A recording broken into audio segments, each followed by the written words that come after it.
Dear Patreons, thank you very much for your questions. We've attempted to go into a little bit of detail for each question that we've got in our recent batch. I have tried to give some my viewpoints on these. I really hope this helps you. Really, it's our aim to help you because you're helping us. Thank you very much. Question from Unfinished Lady. Is it possible to get enough movement in the upper palate to fix impacted wisdom teeth in a teen or adult? So when we're thinking about teen or adult, I presume we're suggesting that facial growth is largely completed. So remember, when you're born, you are percentage-wise more head. So the growth of the craniofacial structure finishes before the growth in your long bones, so in your absolute height. And so we're talking here about a teen having a little bit of growth left, but more growth hormones within his body and his bones being more flexible, and an adult whose bones are less flexible and they've completely finished growth. Now, we're talking about the palate, the upper jaw here, and you can gain a little width in the palate by changing your tongue position. Well, you can gain a lot of width. Most people are not going to be able to change their tongue position enough to gain a lot of width in the palate. They're going to gain considerably less length in the palate. What you really want to do, if you want to gain facial development, is gain length in your palate. So you're going to struggle to make space for your wisdom teeth, particularly if you're very short of space for your wisdom teeth.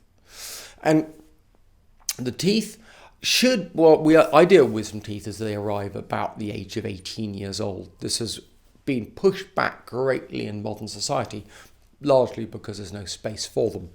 But they'll start their timings approximately on time, I would suspect.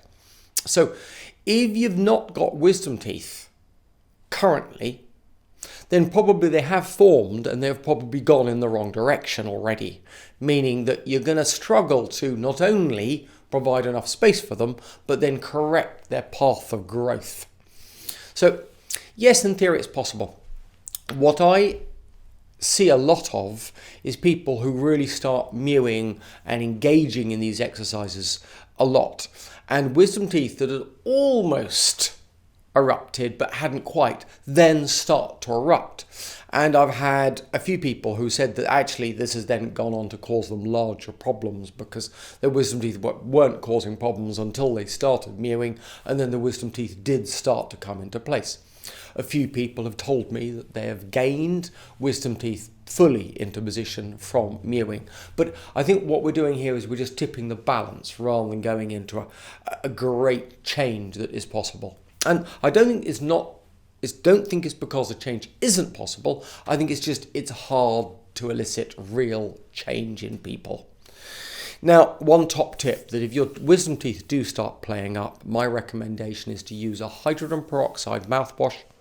Either you buy this in a preparation that's ready made with a minty taste, or you mix this yourself. Most bottles have it written on the side what percentage to use, but if you do that where you're diluting it yourself, you can use far warmer water that is an advantage, and use that several times a day from when you first gain symptoms, and it's fantastic for coping with sort of what we call pericoronitis, inflammation around the crown of a tooth. So Mohamed asks, what do you think about sleeping on the floor, hard surfaces, without a pillow, like Native Americans were practicing? Mohamed, in general, I would totally agree with this. I think that the problem is getting from point of sleeping on a soft bed, possibly with a lot of pillows, to sleeping on a hard floor. And it's something you need to do progressively. And for a lot of people who have come to see me, and I've discussed this with them, the problem is also, what are you going to do with your mattress and bed now that you've decided to sleep on the floor? And my top tip is to go and buy a piece of board that you can place on top of your mattress.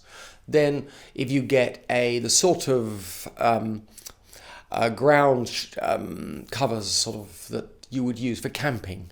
Get these sort of camping beds or camping the foam things, carry mats, I think they're called. You can lie down on top of this hard sheet, and starting with thicker ones and progressively working towards thinner and thinner boards. When I've had back problems, I will go back to sleeping on the floor. I use the hardest mattress you can get, because clearly my wife is not very keen on sleeping on the floor. So when I have back problems, I will lie on the floor, and it does me the world of good. It will take me about a night or two to get into it. I'll do that for about a week, and it cures my back problems very effectively. Now, apparently, one of the other things that's very useful about sleeping on the floor is that you move around a lot, because it's not comfortable in one position.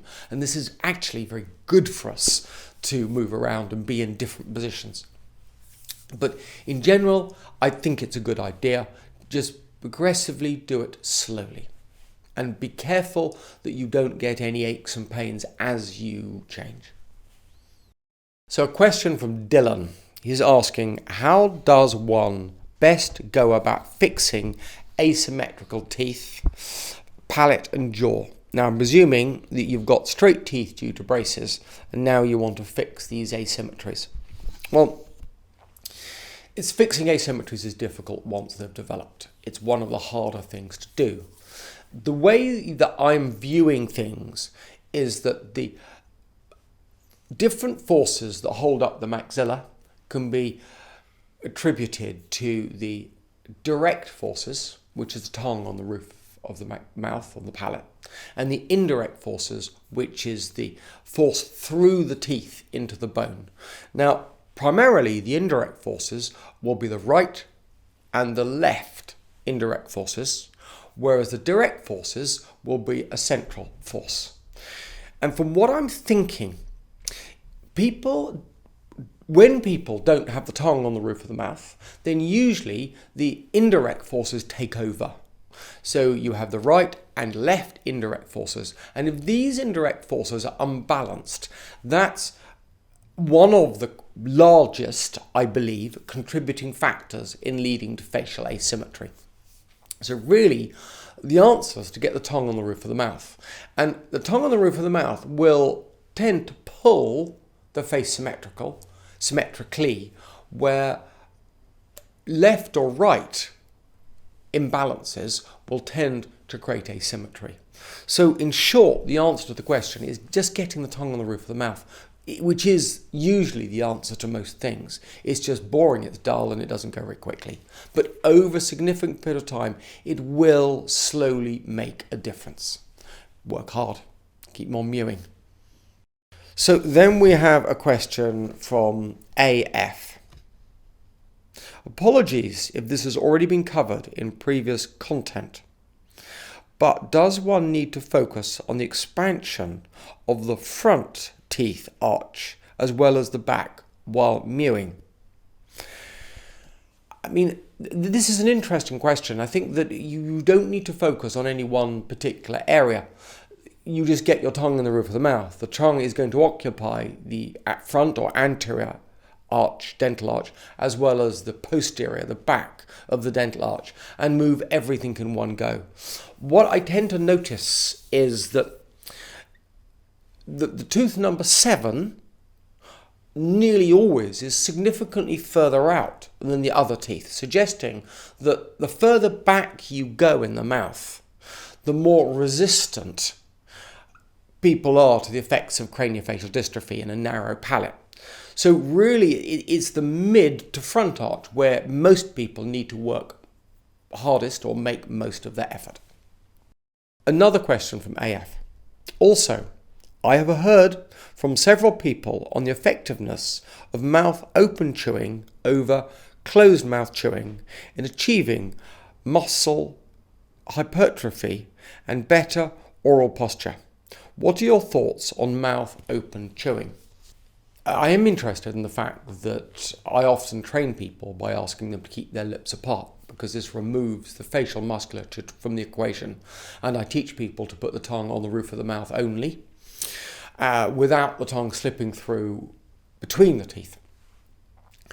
And I imagine that the mouth open chewing is gaining a similar type of change as this. It's fascinated me. I've looked and I've thought about this, and the main effect would be, I guess, that the tongue is now being restricted to just within the confines of the dental arches and is having to work hard on the roof of the mouth. And that's what's gaining the effect. I can't think of any other reason why mouth open chewing would be better than mouth closed chewing.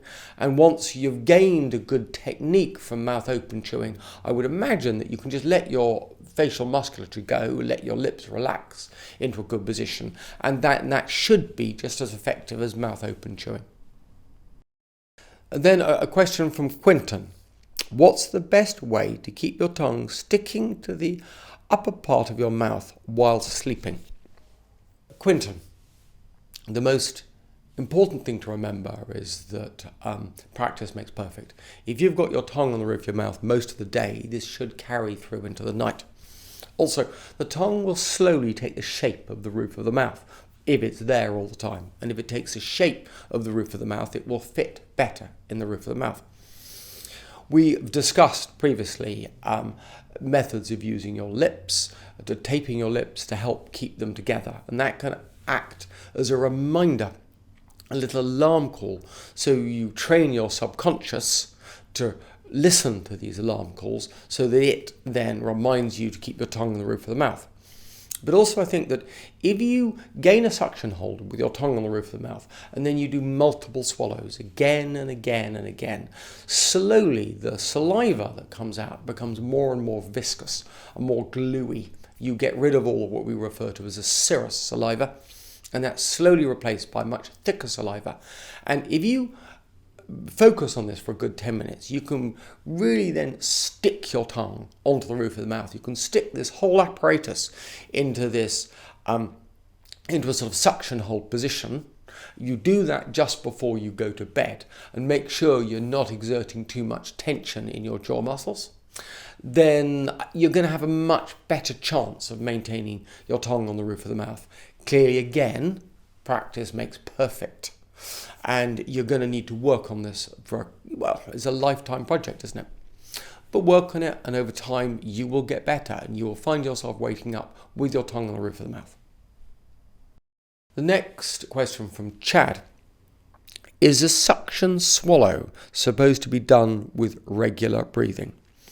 So, in effect, yes. I mean, I normally refer to the mew push swallow, which is the method of swallowing with your tongue on the roof of the mouth, and I refer to the suction hold as how you want to be holding your tongue on the roof of the mouth in a sort of more prolonged postural method with occasional swallows to maintain this position. The idea is, yes, all the time your tongue should be on the roof of the mouth. You should not really be swallowing at the exact moment that you're breathing. You know, you should have one or the other. That's where mammals are different from reptiles, so that we have a separate nasal compartment or chewing compartment. The real art here is to manage to get your tongue up on the roof of the mouth without the back third of it going into your airway. Another technique I often remind people of is when you do the Valsalva maneuver, so you sit on the toilet, you raise your abdominal pressure to defecate. When you do that, you close off your airway at the top to build up the pressure. And you feel something in the back, so the soft palate going over to the back of the pharynx. And that's very, very similar to where your tongue's going to push up when you do a suction hold. And in people without enough tongue space, they're not going to have enough space to do this. But identifying that and the back of the tongue and how you can vary between the two of them is a really good technique to understanding the swallowing and breathing processes and how they interact. And it's very difficult for us to know or give people specific advice because I can't see that in people. I can't even see it in myself. But you should be able to breathe at the same time as you maintain a suction hold, and that's important. A question from Mike. So what's my opinion on the Fagger advice for forward growth for extraction patients? Well, I don't think I have much of a difference between extraction and non-extraction patients. I frequently find that extraction is a little bit of a red herring in the greater scheme of things. It does have influences. I've seen some very nice results from the Fagger appliance. I've seen a couple of people for consultations who weren't happy with the system. I think that's always going to occur. My concern from the Fagger concept, the whole system, is what's the feedback mechanism to affecting the real causes of the problem. The Fagger is gaining structural changes, and when you gain structural changes on some people, then some people will use those structural changes to gain general improvements, and some people won't. And that would be my concern with Fagger or any of the other types of appliance aimed at improving structural form of the face. Clearly, it can gain expansion, both sagittal, the length of the arch, which gains twice as much space within the dental arch as just transverse expansion. And that can really help create tongue space and, of course, open space up where teeth have been lost. I myself don't do much of this opening up extraction spaces because my objective is to get everything up and forward, rather than push some teeth back and some teeth forwards, which you would be doing if you wanted to create space for to replace extracted teeth. Coming down to the Fagger appliance in general, I haven't studied it enough. I've seen some good cases, I've seen some bad cases, but the cases I've seen cannot be representative as the sample as a whole. I think that if you really worked hard and applied yourself, I believe the Fagger appliance could gain very successful results, but it more depends on you. And it comes back to my constant question. Stop looking for these magic things to make you better and look at yourself to make you better, because that's what you're going to give you the real results. A question from Sean. What hard, chewing, intensive foods are best for toddlers? Well, it's funny you ask this because I've got a toddler and I've been trying out various different foods. It's difficult. Unless you're with the child and you're really enthusing them to chew these tough foods, it can be difficult to inspire people. One thing we've tried is cutting sugarcane into little segments, like handheld segments, a little bit like finger foods or what is described in the baby-led weaning concept, and getting the kids actually they got on fairly well with the sugarcane. Clearly, uncooked foods like carrots, broccoli sticks, these types of foods are excellent. But one of the things that I think we forget is that if you give a young child something sweet, you're giving them a lot of calories for very little effort. So the biggest rule we had at home was cut puddings. There's no puddings. Well, during the week time, there's no puddings, and we try and avoid all sweet things during the week time because then there's no easy calories. So it's not like our ancestors just had really, really tough food all day long. They just need to eat a lot more food. And that general exercise gained the change in muscle form. And of course, they did a lot of processing with their food. So they weren't given really nice quality food. I do notice how my 2-year-old will avoid eating the crusts. She eats the inside of cucumber and not the skin. So she's clearly making the decision to vie towards the softest foods that she can. And I guess that's natural. I mean, I remember that discussion, eat your crusts, when I was a kid. So humans seem to always want the soft option, and you're always on an uphill battle to get the tougher option in them. This is a question very, very close to my heart, and although I don't have a lot of quick answers now, it's something I want to look into. One of the definite things I remember from my time in Denmark is how the bread was all tougher. This raw braw, the sort of black bread that they would eat, that's decidedly tougher than sort of the English soft white, or mainly the world seems to eat soft white bread these days. So I would suggest tougher bread, tougher food, wherever you can find tougher food. And this is a subject I will come back to, and a subject I want to explore a lot more. So a question from Sean. Is it possible to develop enough space for wisdom teeth after removal? And might replacements with implants be beneficial, and has it ever been attempted? So Sean, given enough time, I think it should be possible for you to improve the space within the dental arches for wisdom teeth. Now, if wisdom teeth have been taken out, I would question the validity of placing implants. If you stop and think about the process behind which we're going to gain additional space to place these implants, everything's moving. All the teeth are moving through the bone. It's an incredibly dynamic system. Now, if you place implants in there, they're going to be fused to the bone. They're not going to move. They're just going to sit there fused to the bone, and they could really limit the change that is going on with everything else. I haven't totally come to my final conclusion about implants yet. I have had many patients who with open space where they were missing teeth, and they're going to have implants later. And I'm always saying leave implants as long as possible. Leave them till you're older, so you're going to have less change going on. Whereas I'm imagining you've had your wisdom teeth taken out. I would imagine you're a young adult now, and you're less likely to change now. Doesn't mean it can't happen, but if you're going to elicit change like this, you don't really want things fused into your bone to prevent you from going further. And if you have all of your other teeth, I don't think having wisdom teeth placed is going to make a real important difference. The other teeth should suffice.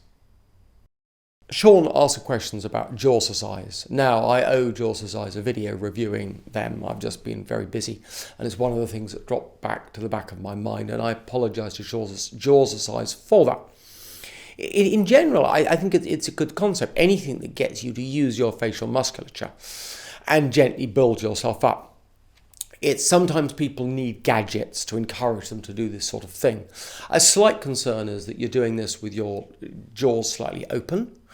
I don't think that's going to make a massive difference. And they have a grading where you start with a smaller jaw size or a softer jaw size, go to a medium and then a tougher jaw size. So it's definitely progressing you up through a stage. As ever, I say that if you're going to build up the facial musculature, you could precipitate jaw joint problems, and it's important to remember to get the tongue out from between your teeth and on top of the roof of the mouth, which is why I tend to recommend tongue chewing, because tongue chewing is going to make that happen naturally anyway. You know, as the strength of your tongue improves, your tongue's going to move onto the roof of your mouth, out from between your teeth, as a natural tendency, we would guess. So I would say, yeah, jaw size could work. If you don't suffer from any jaw joint problems, I would give it a go, try it. You know, I have used one and it definitely worked my muscles out. And it's a gadget, and if gadgets work for you, then get the jaw size. So a question from Julianne. What do I think of the Myo Munchie? Well, I think the Myo Munchie can be a very good product. I think it's best for the younger children. The sort of 2 to 4 year old age groups, I think it's great for. I believe in this sort of preventative concept, and clearly this is a device, and a device aimed to help you or your child gain a slightly better outcome. I think it's really useful when the teeth are the wrong way round in a 2 or 4 year old, and you can get them to go to the other side.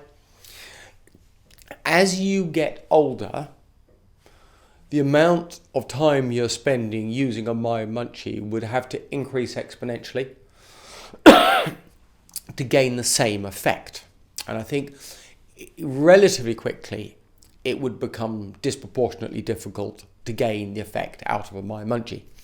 I think the idea behind the My Munchie is that it's got these sort of bristles on the inside that make some sort of very interesting sort of proprioceptive response. As you bite into it, it feels nice. So the kids do bite into these things. And sometimes you can get young kids just sitting there. You ask them to use them when they're in front of a television, probably several hours every day, and they can just sit there and chew into them. And I've seen some nice results published. I haven't regularly used them. We have some in stock that I sell to people, but I haven't really got enough people back to definitively check that they're working clearly as indicated.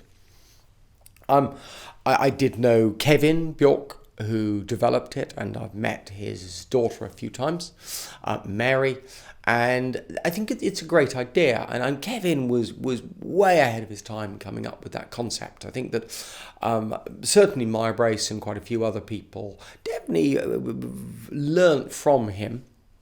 And if you have a child in the 2 to 4 year old age bracket who's got their teeth the wrong way around, I would highly recommend a My Munchie. As your child gets older, I think it is going to be less and less valuable and require more and more usage to gain a good effect. So we have a question from Chad. What's the most efficient way to develop the inner you? Which is the ultimate multi-million-dollar question. Well, really, the answer is to rest with your tongue on the roof of your mouth.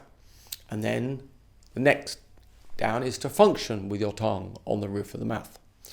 Now, posture is always more important than function. If function was fantastically important, every time I chewed a really tough steak, my face would change shape, which it doesn't do. So bone seems to be very good at resisting function, high forces. That's what it's designed to do. Clearly, it will respond by bulking up to high forces and regular high forces, but it seems resistant to changing its form and shape. So you're not going to move the maxilla up and forwards a great deal with high forces. You're going to move it up most effectively with soft, gentle forces. However, that said, high forces and repetitive forces can build the tongue up and can remind the tongue where to be, because function and posture are linked. And because function and posture is linked, doing exercises can help change posture. But coming back to it, gaining a suction hold, gaining and maintaining a suction hold is the ultimate way, in my belief, to developing the inner you. And I don't think there are many shortcuts. Posture and function, yeah, but the postural side of it. If that helps, Chad. A question from Matthew. What sleep position do you recommend to keep your tongue on the roof of your palate, with lips sealed, and keep the spine aligned? I find it interesting that in this anthropology article about instinctive human sleep behavior, not one position involves lying on the back. And he gives a link there that we'll show below. What really interests me is that our ancestors were sleeping on hard surfaces. And as a general rule, if you're going to sleep on higher surfaces, you move around a lot. That is, I believe, one of the great benefits from sleeping on a hard surface, that you're going to move around a bit.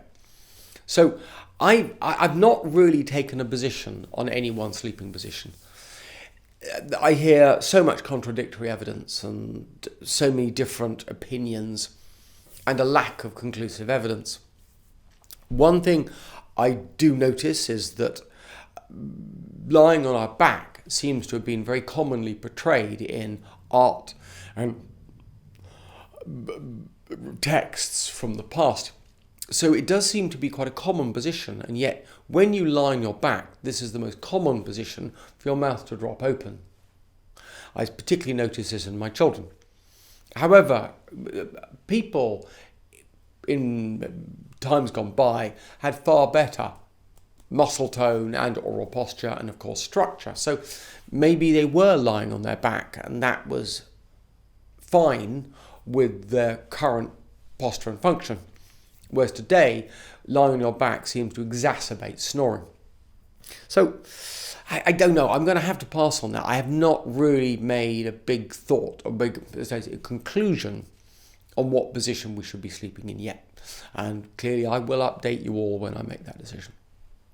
At the moment I suggest you move around a lot and I highly recommend hard surfaces. A question from Astro Sky. What do I think of the Maya brace? Now, I think the Maya brace has its place, has its function. It can be quite effective in gaining some expansion. I've seen some cases that have grown well with the Maya brace. I've seen some cases that have grown less well with Maya brace. And I meet people who are massive protagonists who thinks it's the answer to everything. And I meet people who are massive antagonists who thinks it's terrible and will mess up your growth pattern. Now, I've been down, I know Chris Farrell, I've known him for many years, as did my father. My father, I think, probably got him down this rabbit hole in the first place and was a great inspiration to him. The device is a piece of silicon and it is no more than that. The idea behind it is it changes the soft tissue balance, it holds back the lips and the tongue. At the same time, we're preventing incorrect swallowing patterns and apparently encouraging the tongue to come onto the roof of the mouth with the tongue tag. The tongue tag is, I'm not so sure about. The changing the soft tissue balance, it certainly will do. It pushes back on the cheeks and the lips, which is going to encourage expansion in the teeth, the gums and the bone, which is going to go out sideways. Also, by having very high flanges going up underneath the front lip and going down underneath the bottom lip, you're going to tend to inhibit the little micro swallows. I mean, we're going to be doing something between 600 and 2,000 swallows every day. So if you do a correct little micro swallow, if you do an incorrect micro swallow, in the Maya brace, it's a little uncomfortable. Now, I think this works most valuably when you're inputting the correct swallowing by constantly practicing correct function and oral posture at the same time as you're trying to inhibit the incorrect swallowing pattern. And even Chris will completely agree that the half of Maya brace treatment is the exercises. You know, you can't simply have this device. This device goes with exercises. And of course, I always ask people to take their lips. And I frequently use a Maya brace in part of my treatment. Clearly, I'm not quite using it in the way they initially recommended. But I use it to help rearrange the teeth into better positions, which is, I think, orthotropics was not focused on arranging dental alignment, but people want better dental alignment, and I find using a Maya brace within my therapy helps improve the swallowing pattern. It helps get better alignment of the teeth. Clearly, I'm expanding people far wider than you would normally need, so I actually want the teeth to drop in a little bit during this phase of therapy. Often then I will widen later afterwards. I'd say the Maya brace can be a good adjunct to gaining results, getting where you want to go. It's not something I would rely on as an absolute answer to problems. So thank you very much for your questions on Patreon. Clearly we're here to help you, particularly as you are helping us. And I will come back to asking you questions that we can give answers to again. And we'll continue to try and provide special services for the people that are helping us. So thank you very much.